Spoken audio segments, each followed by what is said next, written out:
Hello there, my lovely physics class. We're going to work on some Logger Pro, so I made this video so that you can come back to it and refer to it over the weekend while you're working on your Logger Pro graphs. So I'm going to go ahead and get rid of the video so we have the whole screen to work with, and then we will go from there.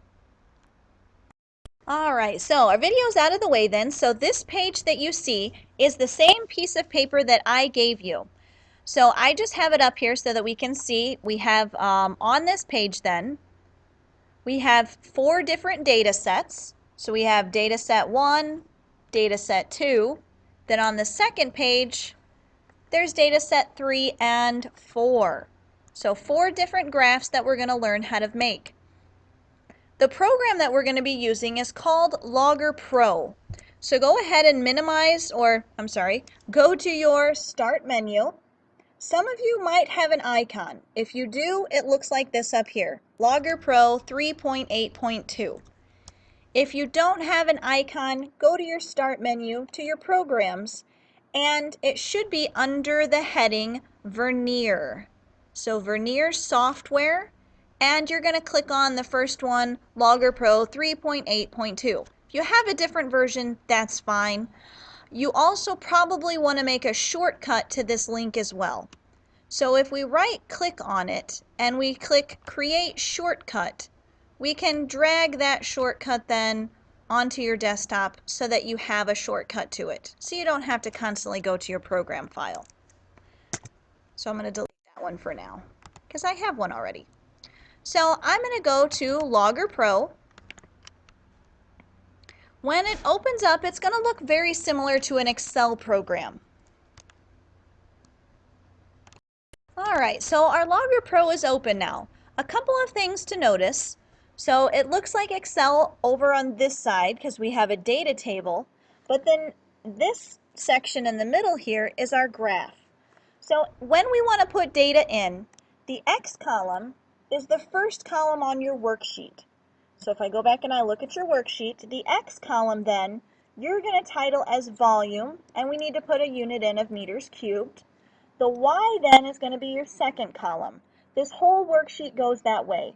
You're going to assume the first column is your independent variable, your x-axis. The second column is the dependent variable. That would be the y-axis. So if I go back to Logger Pro, if I double-click on the x, this is where I want to name the x. So I'm going to call the name volume. My short name, I want to change to maybe a V. A short name is just going to be what appears in our equations. For our unit then, we have to hit the M for meters, come over here to this little caret, and we need an uppercase, so a superscript, to be a 3. So volume, V, meters cubed, done. Notice that it fills the column in for you with the name, as well as look at the bottom of your graph. It now has the bottom axis labeled with volume meters cubed, just like you would do on a graph. With the Y variable, we'll double click on the Y, type in pressure. For my short name, I'll put a P. For my unit says pascals, so I'm going to type the whole word in and hit done. So again, notice top of the column, as well as along the side axis. So here's where we're just going to enter in the data. So 0.1. When you hit the enter key, notice that it goes sideways. On Excel, it goes down. So that's a little bit different of a feature. So I'm going to hit the pause button and put my data in. Alright, so the data has now been inputted. You'll notice if you look at your graph, as you were inputting them, you started to see this red line forming, which is kind of nice. You can see right away what your graph is going to look like. In order for us to see this graph just a little bit better, what we're going to do next is actually adjust the scale. So if we go down to the bottom and we double click somewhere on the bottom number and we go to Axes Options, here is where we can change the scale. So this is the y-axis, so it says y-axis up here.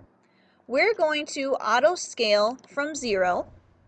Down here at the bottom then, here's the x-axis, and we're going to do the same thing over here where it says scale. We're going to scale from 0. We can also, at any time that you would like, we can scale manually. So let's say we wanted to input a number. So we click on it, delete it. Let's say we want to go from 0 to 10. That's how we can actually input a number. I'm going to go back and leave it to auto scale from 0 though. So click done. Now it's made my graph. So the y value now goes from 0 up to 40, and my x value goes from 0 out to 10. On your paper, so if we look at your paper then for your graphing practice, the first box here, it says sketch of the original graph. Notice I asked for just a sketch. So in this case, oops, let me get my pen ready.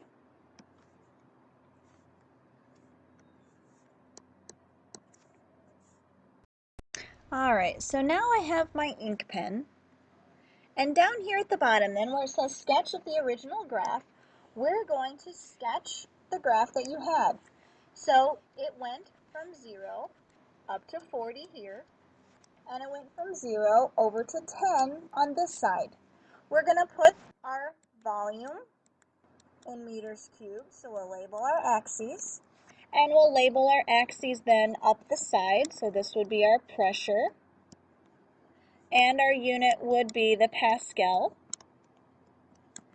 And just a rough sketch of the graph, so it comes down and it curves like this. So for your worksheet for this first one, that is the sketch of the graph.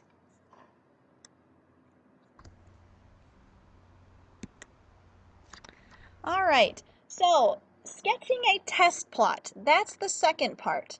In order to do that, we're going to have to go up to our data column, and we want to make a new calculated column. Our new calculated column is going to be called, oops, give me 1 second here. Before we do this, the cheat sheet that I gave you has all of these different curves on it. So that cheat sheet of all the different graphs and how do we linearize them, you might want to pull that out now so that you understand why we're picking the variable we are.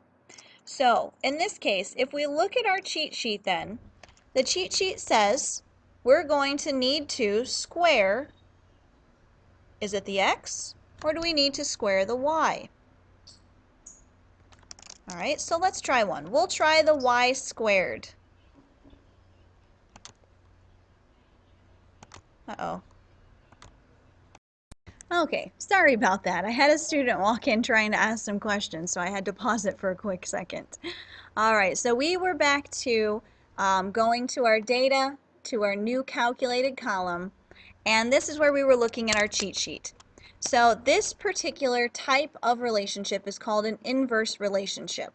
So what we want to do in order to find a relationship for every possible number we can, we need to make a new calculated column of 1 over volume. Because our cheat sheet tells us that to fix this, we need to graph y versus 1 over x.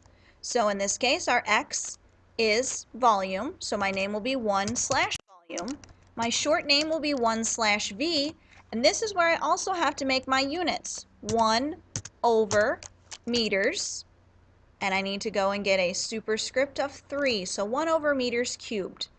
I'm not done yet. Now I need to tell the computer what I want it to do. So I'm going to go to the variables column, pick my volume, and I'm scrolling back to the beginning, and I want to tell it to do 1 divided by volume. Now, we have to pick the variables by going through them this way, or every time you have to type it with the quotation marks around the variable that you want to do. It's just the way that it has to do it in this program. So we're going to hit the Done column. Notice that it made a new column over here called 1 over volume. Now I have to tell my graph that I want it to graph that column. So I'm going to go down to the part of the graph where I wanted it to change. I'm going to click on it once, and I'm going to pick my name called 1 over volume. Notice that the shape of my graph has now changed to be pretty much a straight line. So if I go back to my graphing practice worksheet, notice my axes are still from 0 to 40 and 0 to 10. So on my practice worksheet, I'm going to sketch the test plot again. So again, 0 to 40, and over here 0 to 10. You're going to label the axes, but in this case you had 1 over volume. And the y you kept the same in pressure. And in this case, we have pretty well a straight line. From here then, we can derive our mathematical equation. Think of the equation for a line. So this equation is going to be y equals mx plus b. But now we want to fill in the variables. Anytime we have the y, it's going to be a word. So pressure, which is on the y-axis, pressure is equal to m, just to remember that's our slope, and the b value, that's our y-intercept. So we need to go back to Logger Pro to look at what our slope is. And the nice thing is Logger Pro does it for us. So in Logger Pro, up at the top, this, if you hold your mouse over it, says linear fit. We want to click that one. Notice that our linear fit, it pops up a black line. That black line is right next to our red line. It also, in the box, is going to calculate our slope for us, which is really kind of nice. So 4.024 pascals per 1 per meter cubed. That's the value we want to put down for our slope. So 4.024, and it was pascals per 1 over meters cubed. Then we're going to write down our x value in words, so 1 over volume. And now we have to go back and Logger Pro and look at our intercept value. So for this particular intercept, it's negative 0.3332. We're, for now, going to write down our intercepts. And on Tuesday, when you guys come back, I'm going to show you a rule to figure out if that b value is actually significant enough to write. It's kind of like how we had our data tables where we had the 5 rules, 5 times rule, 5 data points. This rule will be one very similar to that. So for now, we're going to go ahead and write them down. Oops, it was a negative 0.332. And I believe that had a unit of pascals because that would be our y-intercept. So that is the derived relationship for any pressure and any volume. It's pretty cool. So you just developed an equation to test any pressure with any volume. That's kind of cool.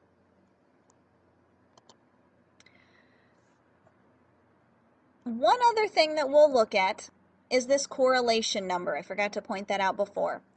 The closer we can get our correlation number to 1, the better our linear fit line is. If this number came out to be 1.00, that would mean that our red line is an exact perfect linear line. Ours has a tiny little blip right down here, which makes our correlation just a tiny bit off. But the closest we can get to 1, the better we are. So 0.9987, that's pretty good. So what you guys have to do then, on your graphing practice worksheet, you have 3 other data sets. So each one then, you are going to go and insert the data into the X and into the Y column. You're going to sketch your original graph, and then you're going to sketch your test plot. Notice it also says print.